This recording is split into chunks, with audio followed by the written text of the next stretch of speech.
배가 좌초로가 어딘가 했을 개연성이 매우 높습니다. 왜 비상 버튼을 누르지 않았나? 우리 이상호 기자도 그렇고 왜 마음에 없는 얘기를 했냐 그랬는데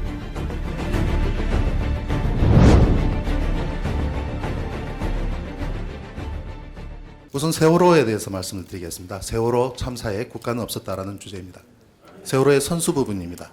이 세월호의 선수 부분은 처음에는 선수 부분에 램프가 있었습니다. 화물이 들고 나는 램프가 있었는데 개조 과정에서 없어졌습니다. 그럼 화물은 뒤쪽으로만 들어온다는 얘기가 됩니다. 바로 화물 쪽에 지금 우연으로 접안했기 때문에 오른쪽으로 화물이 들어오는 모습이죠. 좌연 쪽도 램프가 있습니다. 배가 좌로 또는 우로 많이 기울었을 때 이 램프 쪽으로 물이 들어오는 부분 분명히 존재합니다. 아직까지 한 번도 언론에서 이 부분을 조명을 하지 않았습니다만은 저는 이 램프 쪽이 기울었을 때 물이 들어왔을 거라고 저는 분석을 합니다. 왜냐하면 이 부분이 타이트가 완전히 수밀이 돼야 되는데 국제 규격에서는 수밀을 요구합니다. 그런데 연안에 있는 카페리호들은 그런 부분을 잘 지키지 않습니다. 그래서 수밀이 완벽하게 되지 않기 때문에 배가 기울었을 때 이 부분으로 들어온 물이 내부 화물창에 들어오면서 배를 보다도 빨리 기울게 만든 효과를 유발했다.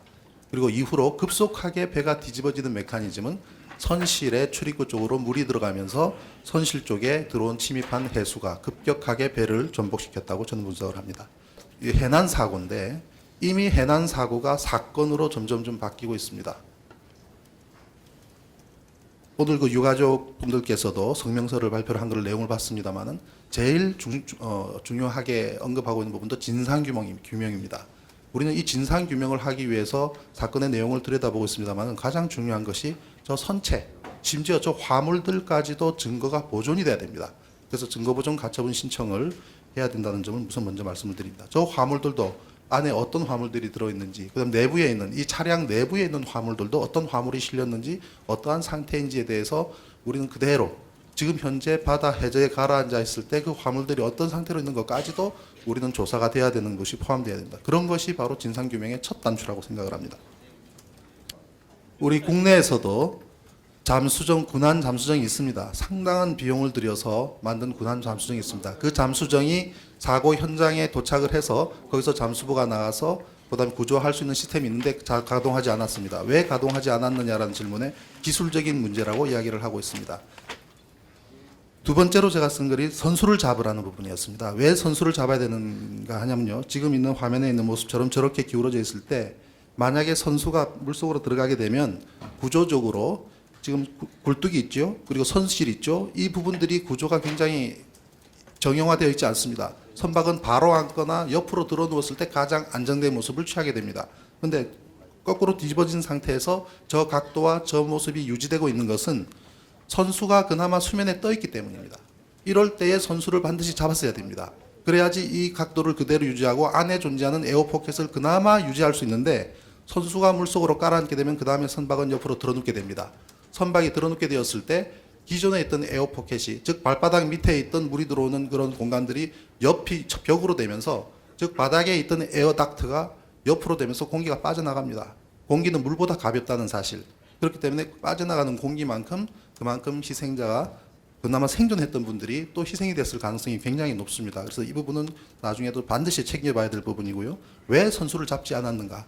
해군이나 해경이나 바다에 관련된 사람은 선수를 잡았어야 한다는 것을 전부 알고 있습니다. 이 상태에서 오른쪽에 있는 바지선입니다. 저 바지선들은 공기가 가득 차 있는 구조물들이거든요. 이 바지선들이 선수의 좌우에 붙어서 묶어주기만 해도 선수는 그대로 유지가 가능했습니다. 그 각도를 그대로 유지해야 안에 있는 에어포켓을 그대로 유지할 수 있고, 그래야지 우리가 들어가서 작업을 할 수가 있는 것이고요. 그리고 현장에 당일 저녁에 크레인이 도착했습니다. 그 크레인이 도착을 해서 돌아갔습니다.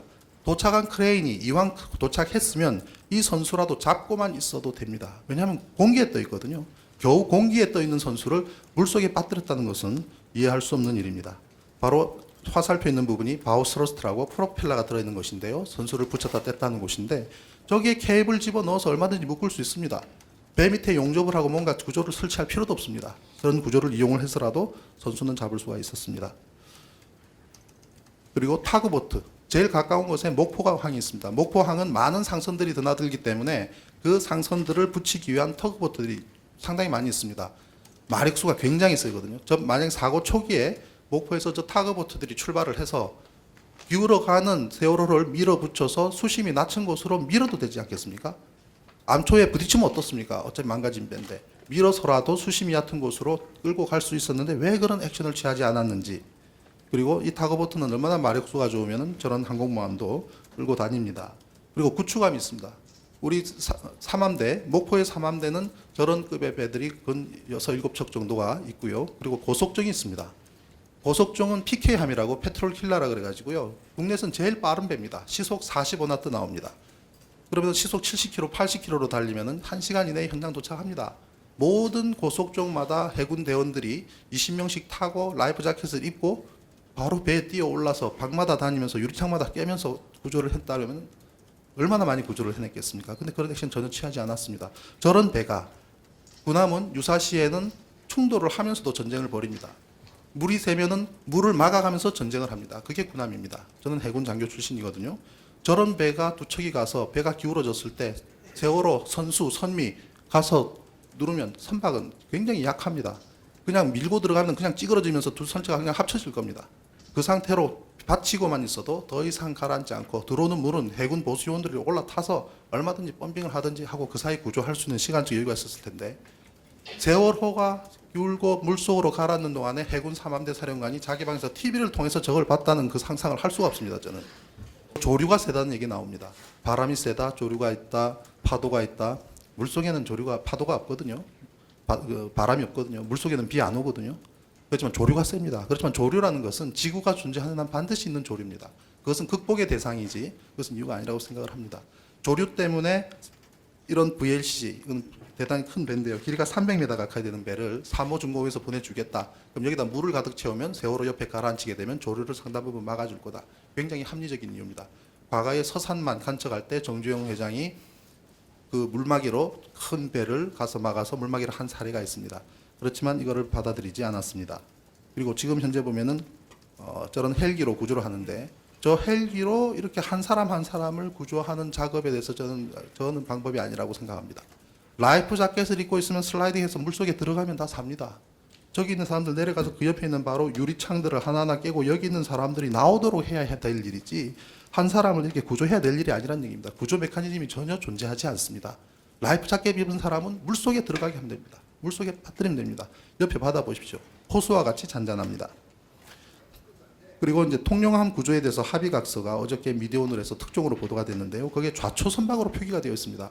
해군 참모총장이 사인한 서류에 좌초 선박이라고 표기가 되어 있다는 것은 청해진 통영함 좌초 선박 구조에 참가에 대한 합의각서 통보 이 내용에 해군 참모총장이 사인이 되어 있습니다. 해군 참모총장 사인된 서류에 좌초가 있다면 이 배가 좌초가 어딘가 했을 개연성이 매우 높습니다. 이것 하나를 확인하기 위해서라도 우리는 선체가 파손되어서도 안 되고 선체가 분해되어서도 안 되고 선체가 폭파되어서는 더더욱 안 됩니다.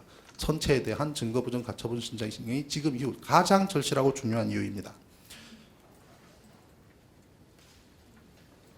우회전 급선회가 사고 원인이다라는 부분은 눈속임입니다. 귀속임입니다. 우리 국민들은 일반적으로 버스를 타고 갔을 때 속도가 높은 상태에서 급하게 틀면 버스가 전복될 수 있다는 그 상식적인 의식에 기회들어서 세월호의 사고를 엉뚱한 대로 호도하기 위한 얘기입니다.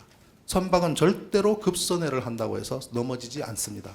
절대로 급선회를 해서 넘어져서도 안 됩니다. 만약에 선회를 해서 넘어졌다면 넘어지도록 만들었거나 아니면은 그만큼 불안하게 화물을 잘못 실었거나 우리가 조그마한 보트에 어른이 10명이 서서 전부 다 서서 흔들면 배가 넘어지지 별 수 있습니까? 그러나 우리는 안전하기 위해서는 전부 다 몸을 낮춥니다. 무게중심을 낮추기 위해서. 그렇지만 무리하게 짐을 싣고 급회전을 했다면 그것은 배를 전복시키기 위해서 짐을 많이 싣고 회전했다고 밖에 볼 수가 없는 겁니다. 선박의 안정성 문제는 중력과 부력의 문제입니다. 5월 12일자로 한겨레에서 보도한 내용에 보면은 이 배에는 에어포켓이 없었다라는 얘기를 합니다. 큰일 날 얘기입니다. 선박은 에어포켓이 반드시 존재합니다. 51대 49의 논리입니다. 중량이 51이고 부력이 49면 가라앉습니다. 부력이 51이고 중량이 49면은 뜹니다. 부력이 중량과 어느 것이 큰가의 문제입니다. 그게 잠수함의 논리입니다. 잠수함이 물속으로 들어갔다 나오는 논리입니다. 잠수함이 물속에 들어간다고 내부에 공기가 하나도 없습니까? 큰일 날 소리입니다. 물 속에는 가라앉지만 상당히 거의 대부분의 공기를 안고 들어갑니다. 다만 그 에어포켓이 얼마나 오랫동안 견디느냐, 공기가 얼마나 빠져나가느냐, 그동안에 사람이 얼마만큼 안에 존재하느냐, 공기에서 산소를 쓰는데 시간이 얼마나 하는가의 문제지 에어포켓은 반드시 존재합니다. 세월호 선수의 주야간 비교를 했습니다. 주간에는 이 모습입니다. 야간에 이 모습입니다. 즉 12시간 동안 변화가 별로 없다는 얘기입니다. 그런데 야간에 무슨 작업을 했는지 모르지만 밑에 보는 것처럼 라이트를 비추고 여기는 사람이 있는 것도 아닙니다. 이 안에는 하부 선체 하부는 그리고 출입구가 있는 것도 아닙니다. 무슨 작업을 했는지 여기서 작업을 하고 난 이후에 그 다음날 가라앉아 버렸습니다. 선수를 잡아도 마땅할 말, 선수를 잡아줘야 하는데 오히려 그 반대를 했다고 한다면 이거는 국정조사에서 분명하게 우리는 검사를 해야 됩니다. 처음에 해경이 25, 해수국인 8척, 항공기 6대라고 공문에도 나와 있고 합니다만은 보시다시피 어디서 그 배들을 찾아볼 수가 없습니다. 하루 종일 구조하지 않았다는 것은 이미 유경근 대변인께서도 이야기를 한 바 있습니다. 전혀 작업을 하지 않았습니다. 그리고 언딘 사장이 JTBC와의 인터뷰에서 그 사실을 안 것도 저녁 늦게서라 그랬고요. 그때 저녁 때 되어서야 여기저기 수소문해서 사람들 구했다는 얘기입니다. 구조를 해야 되는 일에 구조 전문이 아닌 업체가 가서 견인하러 갔더니 버스 안에 300명이 있더라는 상황이라는 얘기를 합니다. 레카차가 간 겁니다. 119 구조 신청을 했는데 장의사차가 간 겁니다. 레카차가 가서 레카차 기사가 내려서 자기가 구조대 구실을 행세를 했습니다. 그리고 정말 구조할 수 있는 사람들이 왔는데 119 구조대가 남양주에서 따르려고 전직 UDT SS 출신들이 잠수부들이 왔는데 못 들어가게 막았습니다. 그리고 80km밖에 되지 않는 삼함대는 도대체 무엇을 했느냐는 겁니다. 군함 해군들이 고속정도 있는데 달려와서 구조를 도왔어야 되는데 무엇을 했느냐, 이 부분도 우리가 반드시 밝혀야 될 부분입니다. 해군 특수부대 SSU는 심해 잠수부대입니다. 37m는 심해도 아닙니다. 그런데 왜 투입하지 않았는 것이죠. 그리고 UDT 대원들은 아예 손에 폭탄 들고 다니지 않습니까? 적의 항만에 들어가서 폭탄을 설치하고 또는 적의 요인을 납치해서 수중으로 납치해오는 그런 임무를 하는 UDT 대원들은 37m 수심 같으면 연안이고 연못입니다. 왜 투입하지 않았습니까? 이 부분도 우리가 조사를 해야 됩니다. 이해할 수 없는 해경의 행태들을 보면은 처음에 진입하지 않고 우두커니 바라보고 있는 해경들, 왜 해경에 진입하지 않았냐 그랬더니 죽을까봐 무서워서 그랬답니다. 소방관들이 불이 무섭지 않아서 들어간 거 아니지 않습니까? 불이 있음에도 불구하고 무거운 장비를 들고 들어갑니다. 그것이 그분들의 의무고 사명입니다.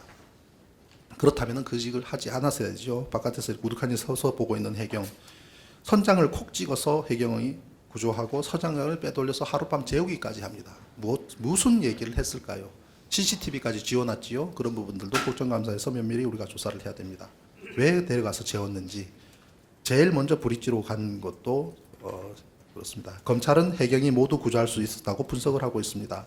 해경이 해군의 UDT 잠수를 막았다. 이런 부분들도 우리가 조사를 해야 됩니다. 침몰 직후부터 구조 종료됐으니 진입하지 말라. 적극적으로 방해합니다. 해경이. 도대체 해경은 어느 나라 군대입니까? 이해할 수가 없습니다. 해경이 언딘을 위해서 UDT 잠수를 막았다는 보도도 나왔습니다. 제주 VTS는 사고와 이전에 교신에 대해서 공개를 하지 않고 있습니다. 그리고 국제 채널인 16번이 아닌 12번 채널로 교신을 하고, 그리고 해양경찰청은 그 내용까지도, 교신 내용까지도 편집을 합니다. 그래서 해당 부분 편집했을 뿐 조작이나 얻어된 편집은 없었다라고 이야기를 합니다. 술은 먹었지만 음주운전하지 않았다는 말하고 똑같은 얘기가 되겠습니다. 전문가들 분석에 의하면 36곳에서 비정상적인 소리 단절이 발견되었다고 하고 있습니다. 대통령께서도 해경 구조 업무 사실상 실패라고 인정을 했습니다. 고심 끝에 해경 해체한다고 합니다. 조사도 하기 전에 해경 해체가 무슨 얘기입니까? 해경이 해체되고도 마땅할 만한 존재이긴 하지만 조사가 다 돼야 됩니다. 조사하기도 전에 해체하면은 그거는 증거 인멸하라는 지시와 다를 바가 없습니다. 청와대는 재난 컨트롤 타워가 아니라 그랬습니다. 재난 컨트롤 타워가 아니라고 했으면서 구조에 실패했다 그러면은 책임은 누가 져야 되겠습니까? 청와대 안보실은 안보사령탑이 아니라고 이야기를 합니다. 그러니 대통령이 아무 일도 하지 않았으니 국무총리가 했을 리가 없고, 국무총리가 하지 않았으니 장관이 했을 리가 없습니다. 언딘이라는 회사는 구조 전문이 아닙니다. 인양 전문이고요. 자체 잠수사들도 보유하고 있지 않습니다. 그때부터 아르바이트 잠수사부들을 구했다는 얘기가 되겠습니다. 하루 종일 아무 일도 하지 않았습니다. 그게 대한민국의 위기관리 시스템입니다. 1분 1초도 아까운 시간에 대통령 현장에서 격려하러 갔습니다. 정말 아까운 시간이거든요. 물론 격려 필요할 수도 있겠습니다. 그렇지만 교통 통제하고 브리핑 자료 만들고 모든 관료들이 거기 집중해 있는 시간만큼 구조 시간이 늦어지는 것에 대해서는 반드시 우리가 국정조사를 통해서라도 과연 그것이 합당한 처신지에 대해서도 우리가 살펴봐야 되겠습니다.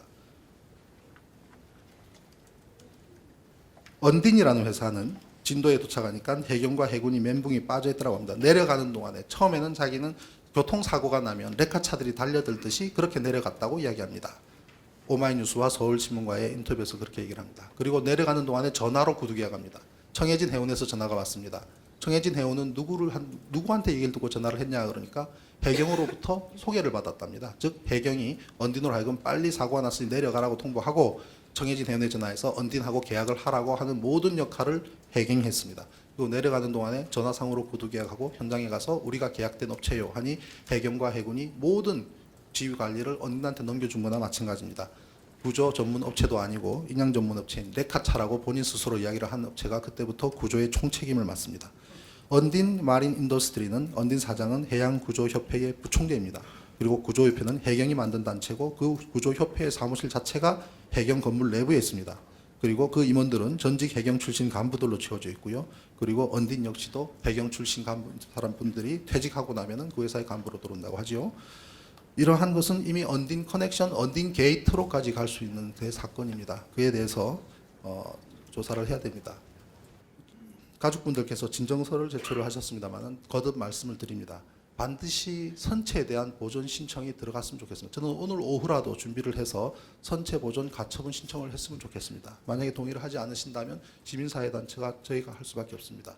이 선체는 선박 내부뿐만 아니라 외부에 이렇게까지 전반적으로 지금 현재 그 상태가 보존돼야 됩니다. 지금 구조하고 수습하는 일은 당연히 해야 됩니다. 계속 해야 됩니다. 그러나 선체에 손을 대고 훼손하는 일은 어떠한 일이 있어서는 안 됩니다. 그 안에 모든 것이 거의 모든 진실 규명이 담겨있기 때문입니다. 지난 2주 전에 제가 안산에서 그때도 토론을 했습니다. 근데 가족분들도 이렇게 오셨더라고요. 그때 또 안타까운 소식이 들렸습니다. 너무나 고통스럽고 힘든 나머지 스스로 목숨을 끊으시려고 했던 가족분도 계세요. 제가 그분들께 그런 말씀을 드렸습니다. 제발 견뎌주시라고.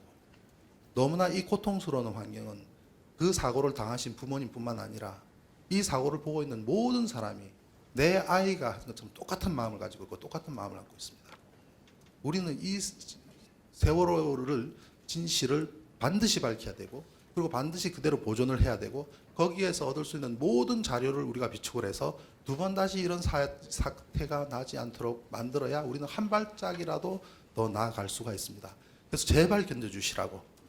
만약에 일찍 그냥 접어버리시면 아이들한테 무슨 말을 하겠냐고. 왜 내가 죽었지? 왜 내가 라이프 자켓 있는데 이 안에 가둬 있어야 되지? 왜 아무도 구해주지 않지? 왜 바깥에까지 있는데 유리창을 부숴서라도 나를 구해주지 않는다는 질문에 뭐라고 답변을 하겠습니까? 우리는 그 하나하나를 모두 다 밝혀야 됩니다. 제가 가지고 있는 능력이 미천합니다만은 저도 선박으로 인연을 맺어 지금까지 선박과 관련 소송까지 하고 있습니다만은 남은 인생 모두를 바쳐서라도 세월호에 대한 진실을 규명하는 데 다 바치겠습니다. 가족분들께서도 신뢰를 가져주시고 믿어주시고 도와주셨으면 좋겠습니다.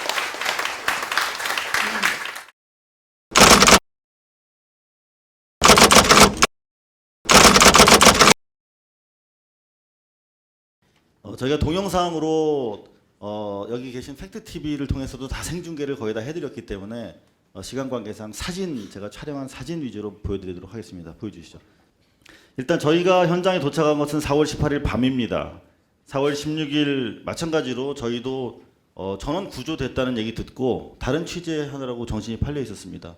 그리고 4월 17일에 정말 이게 엄청난 사건이구나 해서 4월 18일 취재팀을 전체 구성해서 내려가게 됐습니다. 내려가서 보니까 전날 박 대통령이 오고 나서 CCTV를 설치했다고 그러더라고요. 그리고 리프트백으로 현재 선수부가 떠 있는데 그것을 개당 35톤의 부력으로 잡아줄 것이다. 연합뉴스 보도에 따르면 이게 더 바닥으로 침하하는 것은 막을 수 있다. 더 떠오르기는 못하지만 딱 버텨줄 수 있다고 그러더라고요. 그래서 우리가 내려가면서도 일단 에어포켓이 유지가 되겠구나 하고 내려갔습니다. 그랬더니 이제 이렇게 보도가 계속 되고 있었죠. 그래서 저기 한 35톤 정도를 부력을 행사하고 있구나. 바로 물 밑에 있지만. 근데 저희가 가서 팽목항에서 도착해서 보니까 이런 상태였습니다. 다음 사진 보여주시면 우상단에 보이시죠? 저게 바로 리프트 백이라고 하는 건데 그냥 공기주머니 부표로 전락해 있는 그런 상태였습니다.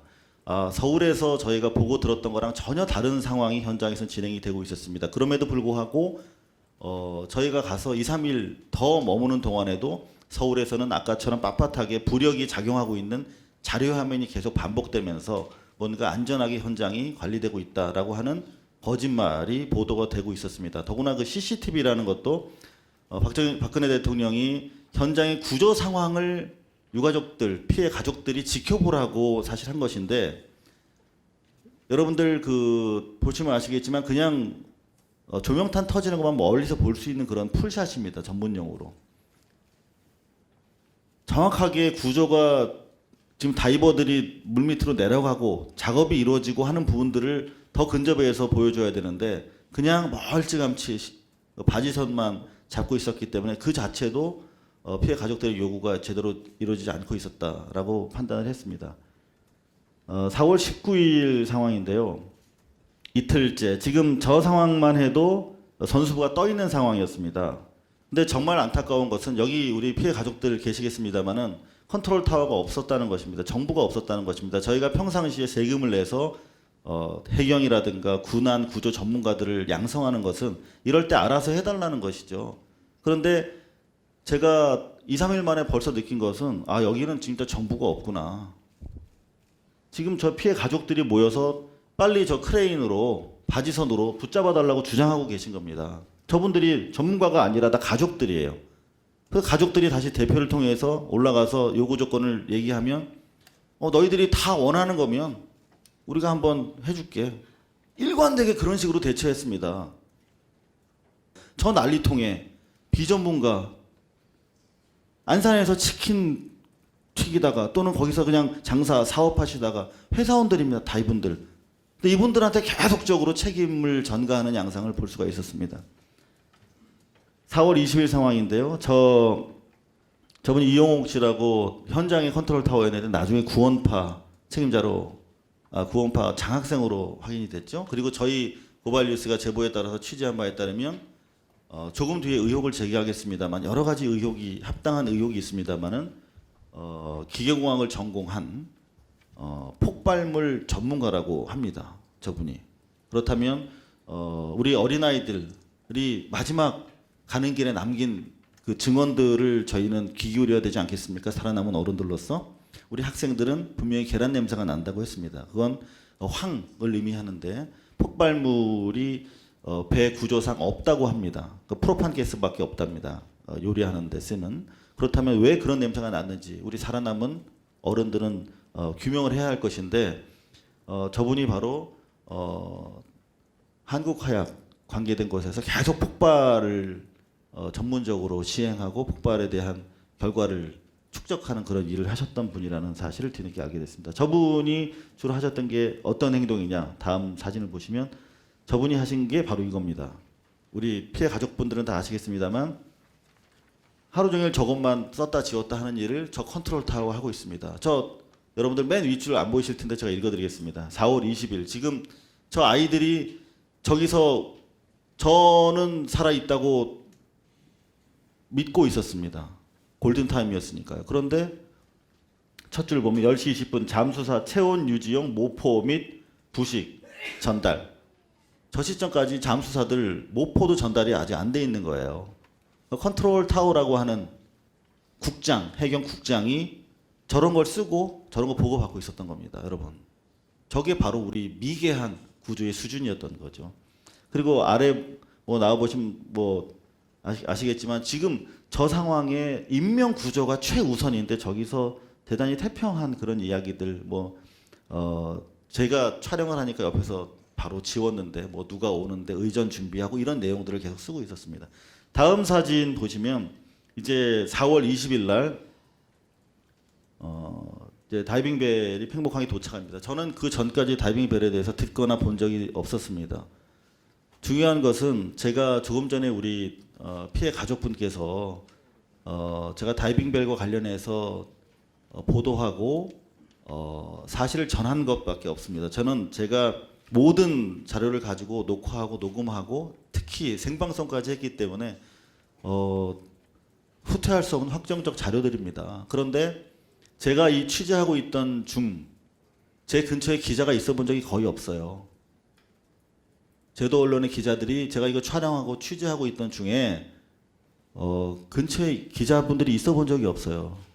근데 그분들이 저보다 더 잘 압니다. 다이빙벨에 대해서. 왜 그럴까요? 다이빙벨이 이미 도착하기 전부터 해경, 군당국, 언딘, 해양구조협회는 다이빙벨이 대단히 잘못된 물건이다. 한 번도 검증된 적 없고 조류에 약하고 저걸로 사람을 구할 수 없다. 그 다음에 기존에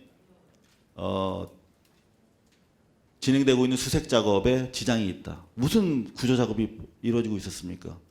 구조 작업에 방해가 된다는 이유로 파상적으로 다이빙벨을 공격하고 있었습니다. 왜 공격을 했을까요? 그리고 또 언딘이 서울신문과 오마이TV 그리고 어제 JTBC와 인터뷰한 바에 따르면 언딘은 레카차입니다. 레카차. 사람 구하러 간 사람들이 아닙니다. 언딘 장병수 기술이사라고 하는 사람이 인터뷰를 했어요. 만약에 거기 생존자가 30m 이하의 에어포켓에 있었으면 너희들 어떻게 무사하게 위로 꺼내 올리려고 했니? 라고 물으니 자기들은 방법도 능력도 없었다라고 얘기합니다.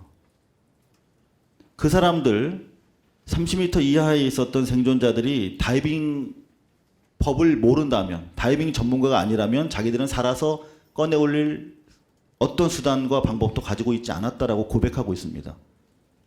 우리 여기 있는 피해 가족들은 생존자가 있을 거라고 믿고 살려달라고 요구하고 있었는데 그 언딘이라고 하는 컨트롤 타워는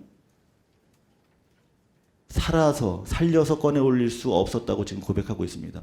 다이빙 벨은 잠수 능력이 없는 심해의 생존자를 꺼내 올릴 수 있는 현존하는 유일한 방법입니다.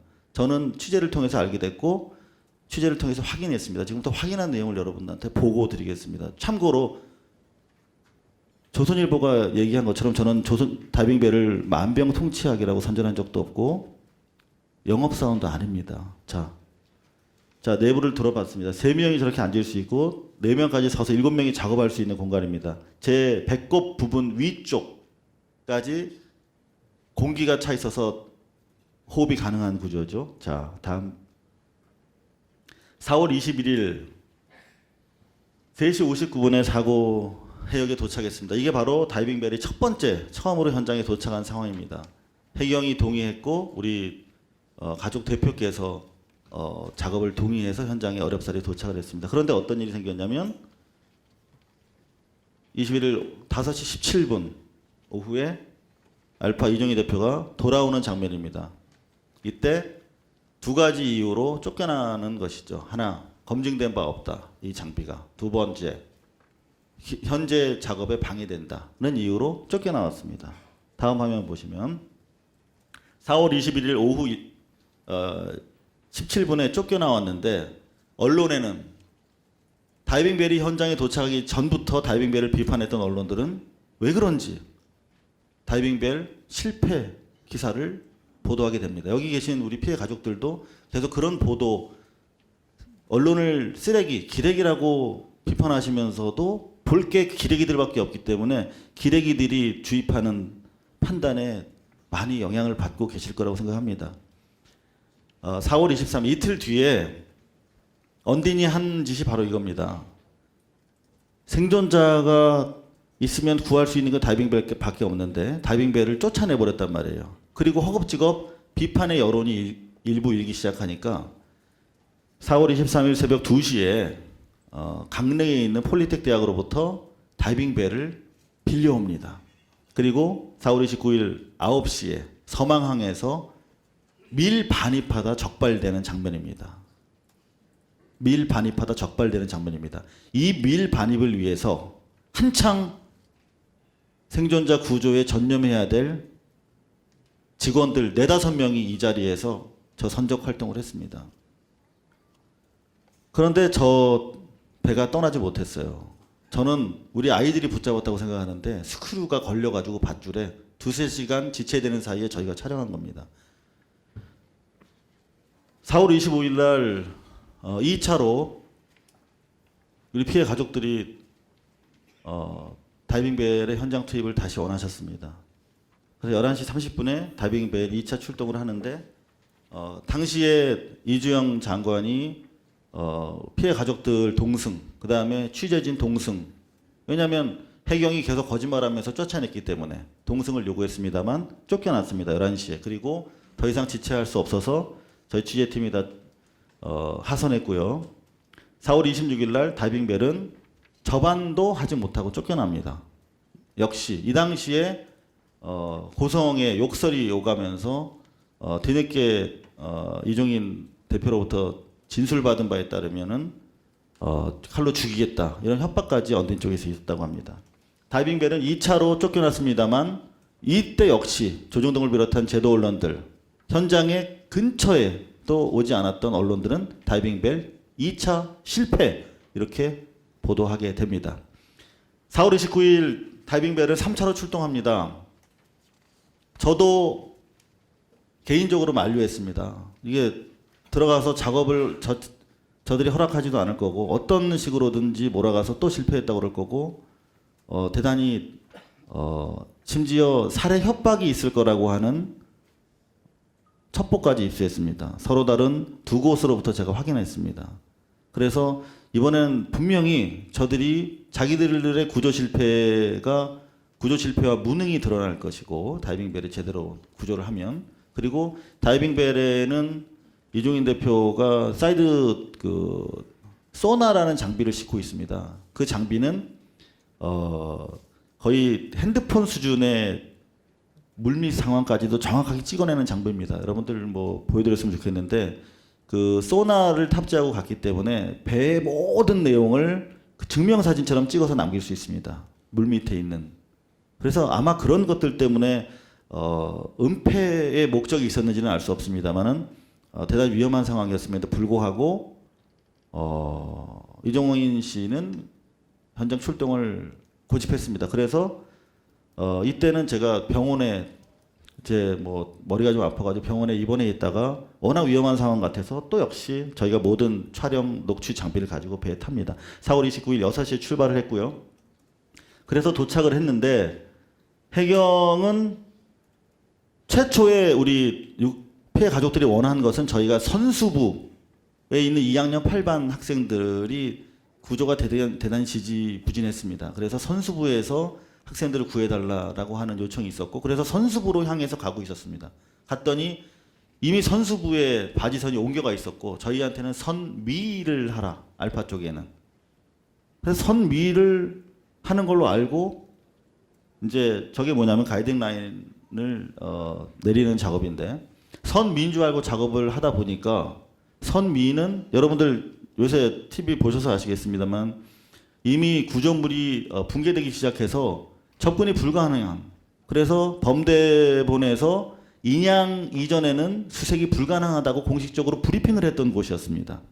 그러니까 아마도 알파 쪽에 골탕을 먹이기 위해서 그런 것이 아닌가 했으나 그래도 선미부에 사람이 있다면 구해야 되지 않겠느냐 해서 밤새도록 내려갔습니다. 그런데 하루 반나절을 작업하고 보니까 그 설계도대로 따라가는데 출구가 안 나오는 거죠. 하루 반나절 7번의 잠수를 했는데 알고 보니 해경이 속인 것이었습니다. 선미부가 아니라 중간 부위였습니다. 이게 바로 이정인 대표가 브리핑 선미부로 가라하면서 브리핑 받으면서 메모해온 것입니다. 저기 보면 좌측에 버팀줄을 저기다 매자 선미부에다가 라고 체크했던 것까지는 나와 있습니다. 그래서 더 이상 지체할 수 없는 상황이 됐고 4월 30일 4시 27분에 선미가 아니라 배 중간이라는 걸 확인하고 더 이상 지체하지 말고 중간이라도 들어가자 해서 민간 잠수부 2명. 이미 이 시점에 언딘에 의해서 현장에서 자원봉사 민간 잠수부들은 다 쫓겨난 상태였습니다. 그래서 이분들은 다 포기하고 생업에 전념하다가 다이빙벨이 3차로 들어간다니까 멀리서 택시 타고 오신 분들입니다. 특히 이 오른쪽에 계신 분이 여기 현장에 와 계신데 잠깐 손 좀 들어보실래요? 이분은 저분입니다. 저분이 다이빙벨 타고 들어갔다 오신 분이거든요. 4시 27분에 스탠바이 돼서 들어갑니다. 다음 장면 보시면 그런데 사고가 생겼습니다.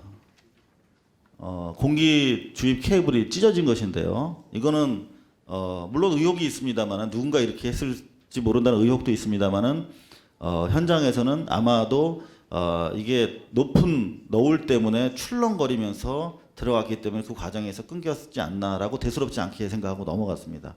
일단 실패. 그리고 그러면 이번에는 좀 너울이 잠잠해지기를 기다렸습니다. 5월 1일 새벽 3시 20분에 다이빙벨 2차 투하됩니다. 새벽 3시 20분에 들어갑니다. 그래서 나온 시간이 새벽 5시 17분입니다. 1시간 57분 동안 잠수가 이루어졌고요. 선내 수색만 53분 동안 이루어졌습니다.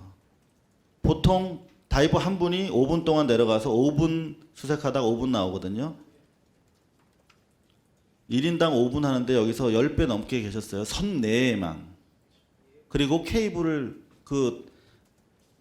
인양하기 전에는 수색이 불가능하다고 범대문에서 공식 발표했던 4층 선 미부 중앙 격실에 난삽하게 있던 장애물들을 다 정리를 했습니다. 다음 화면입니다. 이게 다이빙벨의 내부입니다. 다이빙을 못하는 사람들도 저 다이빙벨 속에서 살아나올 수 있는 거죠. 왜냐하면 조류가 강하기 때문에 여러분들 지금 저 안에는 조류가 없지요. 조류 없습니다. 조류에 무관하게 오랫동안 감압을 하면서 올라올 수 있는 거죠. 30m 미만에 있었으면 올라오는데 천천히 올라가지 않으면 뇌에 기포가 생겨서 사망하는 사고가 있었지 않습니까? 유감스럽게도. 근데 더구나 저 시점에 이미 우리 아이들은 훨씬 더 오래 선내에서 심해에서 머문 상태이기 때문에 천천히 끌어올려야 됩니다. 저 장비가 아니고는 천천히 올라올 수 있는 방법이 없습니다. 밧줄을 잡고 계속 천천히 20m에서 20분 동안 버텨야 되는데 어른들도 놓쳐서 100m 이상 떠내려가는 곳이죠. 조류의 영향 때문에. 그래서 다이빙벨이 생존자 구조의 필수적인 장비다라고 저는 현장에서 확인할 수가 있었습니다. 2시간 57분간의 작업 내용은 여기 계십니다. 팩트TV를 통해서 생중계가 다 됐습니다. 제가 이것을 부풀리거나 줄일 수가 없습니다. 생중계가 됐어요. 1시간 57분 동안. 전 지금이라도 이 다이빙벨이 현장에 투입이 돼서 지금 우리 16명, 한 명도 더 추가해서 못 구하고 있는데 그거는 들어갔다 나오는 시간이 짧기 때문에 그렇죠. 5분밖에 못 머물러 있으니까. 그러니까 지금 폭파하겠다는 거 아닙니까, 배를. 그 폭파가 어떤 영향을 미치게 될지 저는 두렵고요. 지금이라도 투여해야 되지 않나 그런 생각을 가지고 있습니다. 이것은 제가 다이빙벨을 만병통치약이라고 조선일보처럼 믿어서도 아니고 한시라도 빨리 우리 아이들을 보다 더 완전한 모습으로 구하고자 하는 살아남은 죄 많은 어른으로서 하는 말씀입니다. 자, 여기 보시면 해경이 계속적으로 배 가운데를 선미라고 속이고 지속적으로 1, 2, 3차에 걸쳐서 방해, 쫓아내는 행동을 계속했는데 마지막으로 저희가 첩보를 통해서 입수했던 살해 위협이 진행되는 것입니다. 여러분들 보시다시피 물보라가 있죠. 저게 바로 해경선이 이 바지선으로 돌격을 하는 것입니다. 여러분들 보시면 한 5m도 제대로 되지 않습니다. 저는 이 장면을 현장에서 촬영을 하고 있었는데 저 멀리서 정확하게 이 바지선의 다이빙벨을 향해서 오는 것을 볼 수가 있었습니다. 여기서 바로 지금 왜 저렇게 물보라가 남아있냐면 파도가 남아있냐면 저기서 급 회전을 했기 때문에 그런 거거든요. 다이빙벨로 정확하게 다이빙벨과 충돌하기 위해서 오는 것으로 저는 판단했습니다. 그러다가 바로 저 앞에서 급 회전을 해가지고 잠시 뒤에 이 바지선과 충돌했습니다. 그럼 명백한 살해 위협으로 볼 수밖에 없는 상황이고 알파 잠수라는 이름이 왜 알파 잠수인지 나중에 알았거든요. 모든 심해 잠수할 때 그 바지선에다가 깃발을 올립니다. 그 바로 깃발이 여기서 바로 잠수가 이루어지고 있으니 근처에 오지 마라. 그 깃발 이름이 바로 알파 깃발입니다. 그런데 명백하게 그 국제 규약도 있고 그건 뭐 살인으로 보는 게 정설이라고 하는데 저런 대단히 위협적인 행동이 이루어졌습니다. 자, 다음 화면 보시면 이렇게 해서 이제 다이빙벨이 현장 수색에 성공을 했기 때문에 이제 해경에서 교체 인력을 투입해 주겠다고 사전에 약속을 했답니다. 그래서 지금 여기 계신 우리 민간 다이버 분께서 이제 아이들을 빨리 구할 수 있겠다라며 배 안에 있던 음료수 가지고 축배를 드는 장면이었습니다. 이제 해경에서 다이버들만 지원해주면 우리가 얘기했던 대로 20시간 연속 잠수할 수 있겠다. 왜 20시간 동안 다이빙벨이 작동할 수 있다고 한지 아십니까? 4시간은 자야 되니까. 24시간이라고 안 하고 양심껏 얘기한 거예요. 이종인 대표가. 자기 4시간은 자야 된다. 그러니까 이종인 대표랑 저는 구구 단체로부터 사기 혐의로 지금 피소된 상태입니다. 다이빙벨을 가지고 구조를 방해했고 국민들을 속였다는 이유로 제가 기자 생활하면서 삼성, 전두환 뭐 다 싸워왔습니다만은 85번 소송을 걸리면서 사기 혐의로 걸린 건 이번이 처음입니다. 과연 모르겠지만 저는 사실을 기록한 죄가 죄라면 달게 받겠습니다만 이종인 대표에 대해서는 우리가 어떤 제가 옆에서 지켜본 결과 고발 기자는 끝까지 믿지 않습니다. 주변에 있는 사람을. 왜냐하면 저는 사실과 진실만을 위해서 복무하니까. 이종인 대표에 대해서는 평가를 처음 하는 겁니다. 이 사람이 만약에 사기꾼이거나 자기 사업상 목적으로 왔다면 제가 고발했을 겁니다. 다음 사진 보시면 이렇게 해서 저희는 52시간 만에 바지선을 떠났습니다. 3차 출항이었는데 52시간 동안. 그럼 떠나오면서 이제는 해경에서 약속을 지켜서 뒤늦게나마 신속하게 2시간 동안 잠수하고 53분 동안 선내 수색을 했으니까 그리고 처음 투입됐기 때문에 사실 53분밖에 선내 수색을 못한 거예요. 왜냐하면 처음 들어갔기 때문에 손발이 안 맞아서 뭐 라인 정리하고 뭐 앞에 진입로 찾고 뭐 이런 것 때문에. 근데 제가 봤을 때는 1시간 이상 충분히 작업할 수 있었습니다. 그렇다면 저는 원활하게 더 많은 생존자를 포함해서 우리 아이들 그리고 이름 없는 우리 피해자들 일반 피해자까지 구조될 수 있겠구나 그런 기대를 하고 떠났습니다. 그리고 합리적 의혹에 대해서 지금 여태까지는 아직까지도 16명의 남은 이 실종자들에 대한 수색이 가장 최우선이라고 생각을 합니다만 동시에 이제 서서히 국정감사를 통해서 이 자리가 의혹들, 합리적 의혹들에 대해서 문제 제기하는 자리이기 때문에 저희 쪽으로도 제보가 계속 들어오고 불행하게도 제도 언론에서는 세월호 사태에 대해서 우리 피해 가족들의 주장도 전달하기를 포기하고 있고 심지어 세월호를 기억하자라고 하는 움직임마저 막고 있습니다. 그렇기 때문에 앞으로도 계속 그 의혹에 대해서 합리적 의혹에 대해서는 물론 사실이 아닐 수 있습니다만은 합리적 의혹에 대해서는 계속 지적을 해야 된다고 생각합니다.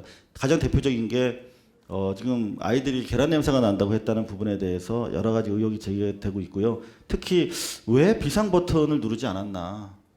지금 해경은 최초의 선원들인지 모르고 자기들이 구조했다고 했음에도 불구하고 저희 고발 뉴스가 확인한 바에 따르면 최초 10시 10분에 팽목항에 게시했던 칠판에 보면 선원 10명 구조라고 써놨어요. 이미 알고 있었다는 거죠. 그럼에도 불구하고 자기들이 도망가기까지는 100번 양보해서 좋다 하더라도 지금 여기에 그 쌍둥이 배죠. 오하마나호의 내부 촬영된 사진을 입수한 건데요. 오른쪽에 있는 빨간 버튼이 바로 그 피항 버튼입니다. 저 버튼 하나만 누르면 모든 게 원스톱으로 다 된답니다. SOS 구조 신호부터 시작해서 산의 그 선내 대피 명령, 주변의 모든 배에다가 이 상황을 우리가 지금 침몰하고 있다는 상황을 알리는 이머전시 버튼이랍니다. 저걸 왜 누르지 않았는지. 그리고 이거는 마찬가지로 그 쌍둥이 배에 있는 걸 저희가 입수한 것인데 여기도 보면 전체 방송을 할 수 있는 게 다 돼 있습니다. 이런 시스템을 왜 활용하지 않았는지 부분에 대해서도 정밀하게 조사가 이루어져야 된다고 생각합니다. 이상 마치겠습니다. 네. 현장을 발로 뛰셨던 이상호 기자의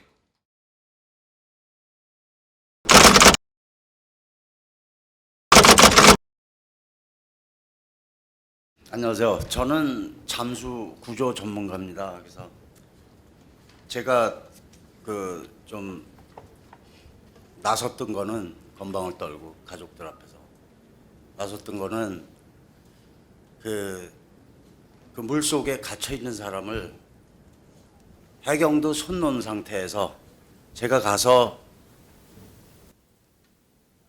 그 장애물을 뚫고 들어가서 그 사람을 들여다보고 정신이 빠진 사람을 71살 먹은 코가 다 뭉개져서 부상을 입은 그 사람 잠수할 줄 몰랐어요. 근데 잠수로 모시고 나와서 그분을 구했어요. 그랬을 때 어떤 같은 사람으로서 어떤 딴 사람의 생명을 살렸다는 어떤 그런 사명감이 제 직업을 지금 25년간 어떤 사람은 뭐 렉가차 얘기를 했지만 저는 여태까지 손대서 배가 침몰하는 상황에서 돈을 생각했다면은 딴 업체처럼 눈을 감았을 겁니다. 지금 뭐 언딘을 얘기하는 건 아니고 그 전에 이제 또 오래됐었는데 이제 망한 회사가 있어요. 그래서 이 살버 소위 이 군안업자는 절대 그 배를 잡는 그러니까 고철 장사를 하면 안 된다고 그래요. 왜 그러냐면 고철 장사를 했을 때 인양을 했을 때 돈이 더 되니까 그쪽을 택한다는 거죠. 그래서 저는 지금 중국배 한 2,000톤 정도 되는 그 소금 운반선 해경과 해군이 거의 포기한 상태에서 저희가 배 밑으로 빨려 들어가는 데를 찾아내서 배를 살렸고요. 우리 이상호 기자도 그렇고 왜 마음에 없는 얘기를 했냐 그랬는데 저로서는 어떻게 할 수가 없었어요. 뭐 변명이겠지만 지금 오늘 새벽 5시 반에 이제 저 동남아 가서 다이빙 훈련을 하고 지금 밤새 이제 들어왔다가 우리 저 신 대표한테 걸려 들어가고 여기로 오게 됐는데 저는 뭐 따로 여러분들한테 뭐 이렇게 특별한 얘기를 할 게 없어요. 그 전에 뭐 4년 전에 얘기대로 그냥 벌써 다 나와 있는 얘기고 혹시 그 거짓말 이 벨이나 이 잠수에 대해서 지금 구조 상황에 대해서 지금 뭘 부시고 뭘 잘라야 된다 그러고 예를 들어서 뭐 초반에 해경이 그 기본 업무가 수색 및 구조라고 그래서 그걸 붙잡고 있었다고 그 뭐 청장도 얘기를 하더만 참 그것도 범죄죠.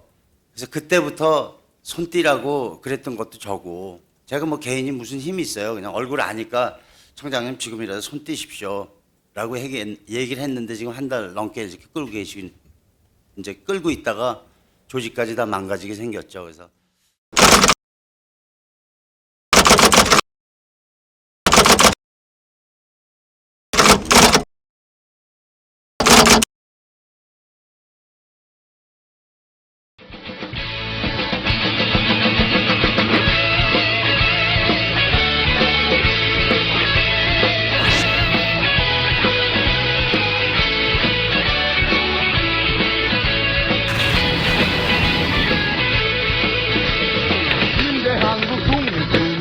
용사야 조국의 부르심은 네가 아느냐 MBC 본사에 계셨을 때는 그 장비 때문에 이렇게 속썩이실 일이 없었겠죠. 또 위원장한테 전화를 받으셔도 되는데 수사에 역시 방해가 된다고 생각하지 않고요.